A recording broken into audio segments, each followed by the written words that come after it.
Bueno, yo les quería hablar entre mate y mate de, bueno, primero hacer como un paneo de todos los videos que han visto ahí en las redes sociales, que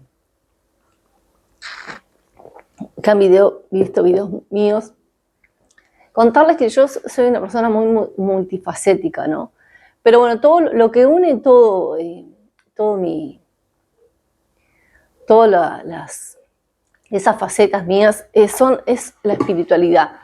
Y yo me considero católica, pero aún así, aunque me considero católica, tengo unas ansias enormes y una curiosidad muy grande de ir más allá, históricamente hablando, ¿no? Porque espiritualmente tengo una fe muy grande hacia Dios y hacia mi iglesia, ¿no? Pero más allá de eso, lo que a mí me gusta ir es a las bases históricas. Yo soy una persona bastante racional, aunque no parezca, porque claro, soy muy emotiva y muy extrovertida, no, introvertida al revés. Me costaba mucho expresarme, pero con todo esto de hacer videos uno como que se fue desplayando y pudo canalizar un poco el poder expresar a través de las palabras, de la oratoria, que es algo que se va construyendo y que se va armando, ¿no? Que se va como practicando.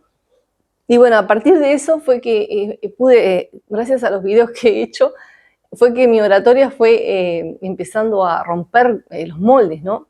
Con romper con las timideces y también con la parte de expresarme, porque a veces yo me tranco y es por eso, porque estoy como yendo contra mí misma y rompiendo todas esas cadenas de timidez, ¿no? Que siempre fui extremadamente tímida. Y bueno, como les contaba, mi base es cristiana. Y por eso me puse en este rinconcito para contarles de este cuadro, que quise representar a Jesús sin mirar ninguna foto. Y bueno, uno igual tiene un preconcepto de cómo es Jesús a través de todo lo que históricamente nos han contado, todas las películas que hemos visto, las imágenes que hemos visto. Y también contarles que yo he ido más allá de la mera fe y del conocimiento que nosotros nos llega, ¿no? Automáticamente desde que somos niños.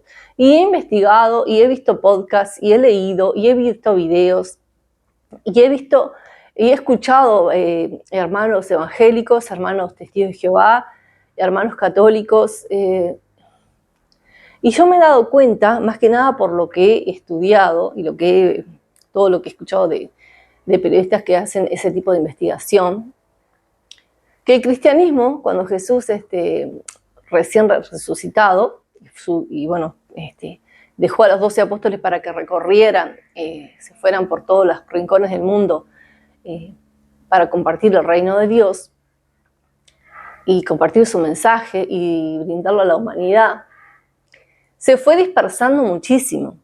Y lo que conocemos hoy, en realidad, como cristianos, fueron una recopilación de libros que se hicieron formando la Biblia.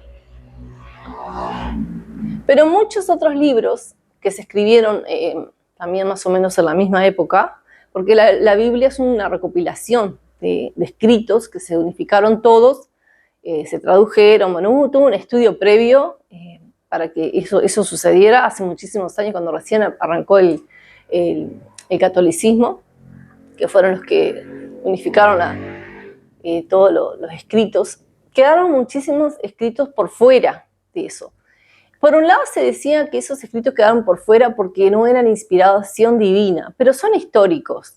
O sea, están comprobados históricamente que se escribieron y que son parte de la historia. Y a mí eso, las fuentes históricas, me gusta mucho resaltarlas y me gusta estudiarlas y escuchar versiones sobre eso. Y bueno, sobre esas versiones, los primeros cristianos eran totalmente libres, o sea, no estaban con una doctrina, con una religión. Se habían ido muchos al Cairo, muchos se fueron a Egipto, Alejandría, algunos se fueron a Roma. Y en esa época el cristianismo se fue dispersando y cada uno iba como haciendo su propia versión de lo que había de lo que había enseñado Jesús. Y tuvieron que esconder, porque claro, después hubo muchas persecuciones, el ser humano es muy cruel a veces, y a veces por defender también sus propias ideas, aunque sean religiosas también, y de amor, se pone agresivo y se pone egoísta y se pone violento. Entonces también hubieron muchas persecuciones. Y esos libros los guardaron y los escondieron, y que son los que se encontraron, en este momento no me acuerdo bien, yo tengo muchos problemas de memoria también, de acordarme de determinadas palabras. Nag Hammadi.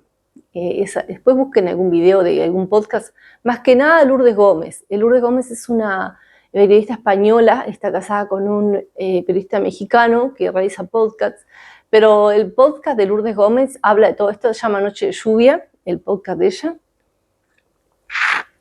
y es muy inteligente, muy racional, ella va a todas las fuentes, y bueno, de ahí también puedes escuchar las otras versiones.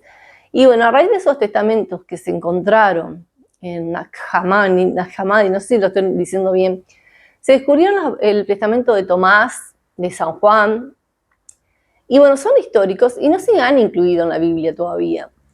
Por eso a veces uno piensa que Jesús, no sé si quería realmente que haya una religión única, como estamos viendo ahora, y a veces los católicos tenemos los evangélicos también, y los testigos de Jehová también, y bueno, todas las religiones tenemos como que es la única, la verdadera, pero creo que Jesús no era el fin de él. El fin de Jesús, desde mi opinión muy personal, ¿no?, y viendo todo lo que he leído y lo que he escuchado, y las entrevistas que he visto, Jesús quería que fueran al Padre a través de él. Me parece que ese es el resumen, ¿no? Acercarse a Jesús y puedan hacer una vida más espiritual y encontrarse con Jesús dentro de cada uno. Esto no quiere decir que si sos testigo de Jehová, si sos evangélico, si sos católico, si sos, bueno, de la religión que seas, no quiere decir que esté mal. Estás transitando un camino muy personal, porque la fe es como una huella digital, o más personalizada que una huella digital. Es tu historia de vida, tu historia del alma, pero a veces uno quiere como un empujoncito, ¿no? Y yo creo que el empujoncito es ese, es buscar a Jesús, buscar a Cristo, y es un misterio tan grande, porque es alguien que se hizo hombre, caminó entre los seres humanos, para que podamos aprender cómo es que hay que tratarse entre humanos, con esa dignidad que cada uno tiene. Entonces, creo que es más allá de que, incluso les digo más, aunque no creas, aunque no tengas una fe de ningún tipo, ¿no?, que no creas ni siquiera en Dios, que tomes a Jesús como un personaje histórico. Es importantísimo como un personaje histórico también. Por eso es tan fascinante y le ha fascinado a tantos historiadores, teólogos, científicos, la imagen de Jesús, la persona como Jesús histórico, por lo fascinante que es, ¿no? Cómo recuperar la dignidad del ser humano, y cómo en aquella época, ustedes imagínense que hace 2000 años atrás, que la vida de los niños y de las mujeres no tenía valor, eran prácticamente como un animal más, y él como que rescató todo eso, rescató y le puso dignidad a eso. Y bueno, incluso ahora, 2000 años después, cuesta un montón que todo eso se valore, ¿no?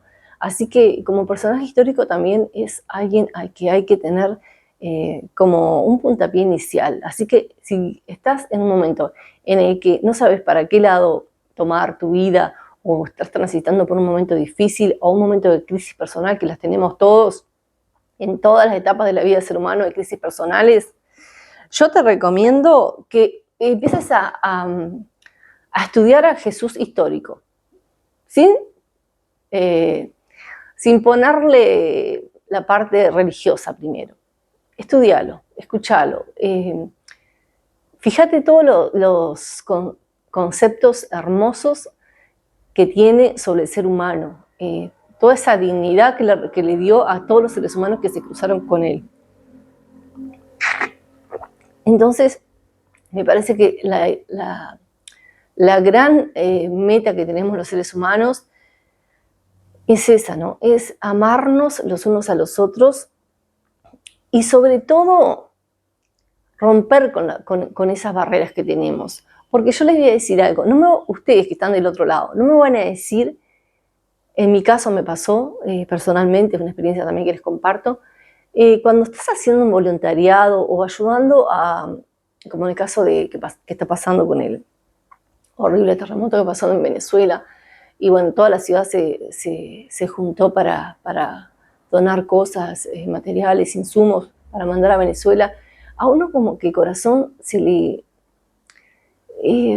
es como un mimo de corazón, y uno se siente como que es ese el camino, ese es el camino de estar cuando el otro te necesita. El voluntariado, cuando estás con depresión, cuando estás mal, hacete un voluntariado, acércate a Jesús histórico, si no crees, acércate a Jesús histórico y tomalo como modelo a seguir. Esa dignidad que tenemos que tener los seres humanos con nosotros mismos a veces, porque tenemos que empezar por nosotros, porque a veces uno como que ni siquiera se peina cuando se levanta porque realmente estás tan mal emocionalmente, porque me ha pasado que ni siquiera te dan ganas ni de mirarte en el espejo. Pero Jesús iba más allá y iba al alma humana, y el alma humana es algo que unida a otras es como que crece, como que se expande. Y me parece que las depresiones se van, se eliminan de la vida de un ser humano cuando se dona al voluntariado, ¿no? Tuve la gracia de ver hace unos días a unos muchachos jóvenes, no más de 20 años, muchachitos, hacer un voluntariado en la ciudad, ayudando a una señora que tiene una nena en silla de ruedas. Le estaban haciendo, muchachos de Montevideo, de un colegio privado, que son misioneros, se acercaron a la ciudad y estaban haciéndole el muro. Se tomaron las vacaciones estas de invierno para hacerles el muro. Y cuando yo paré y los fuimos a saludar, porque me comentaron que estaban ahí, a mí el corazón se me expandió y me emocioné grandemente. Qué hermoso. A veces esos gestos, y no se hicieron publicidad, si se están enterando porque yo le estoy diciendo ahora, porque no se hicieron publicidad, no se sacaron fotos, no publicaron en ninguna red social, simplemente vinieron e hicieron un voluntariado. Y bueno, eso es lo más hermoso que tiene el ser humano, y me parece que a veces las grandes depresiones que uno atraviesa empiezan por ahí, empiezan por hacer algo por el otro, primero por vos mismo, levantándote, mirándote al espejo, peinándote, amándote. Amándote significa cuidarte lo más que puedas, con lo que tenés en el momento, y después también hacer algo por el otro. Y estudiar al Jesús histórico es el primer paso, si no sos creyente, y ahí te vas a sorprender de toda la dignidad que tiene, ¿no? De todo el aprendizaje que tiene, toda la enseñanza que tiene. Y es como un camino, ¿verdad? Como un camino que vos podés empezar a transitar de a poquito. Porque los seres humanos todos tenemos, ningún día es así y ningún día es así. Son como que vamos así como. Pero el voluntariado es como que te da un impulso que es impresionante, ¿no? O sea, acercarte a un comedor y preguntar en qué podés ayudar. Hay muchísimos lugares en los que se puede ser voluntario. Generalmente están en las iglesias los voluntariados, pero hay en todos lados, en todos los comedores, en todos los lugares que uno se necesitan. Así que bueno, empieza por ahí, y a veces las depresiones se terminan alejando porque son como fantasmas, como, bueno, si creen en espíritus de bajo astral, también son espíritus de bajo astral que se te pegan, pero cuando vos haces algo por el otro, es como si le prendieras una luz gigantesca en tu alma, y todas las oscuridades y las sombras empiezan a alejarse. Inténtenlo, y bueno, van a ver que todo tiene un fin hermoso cuando hay voluntariado. Los dejo con esa mi versión de Jesús.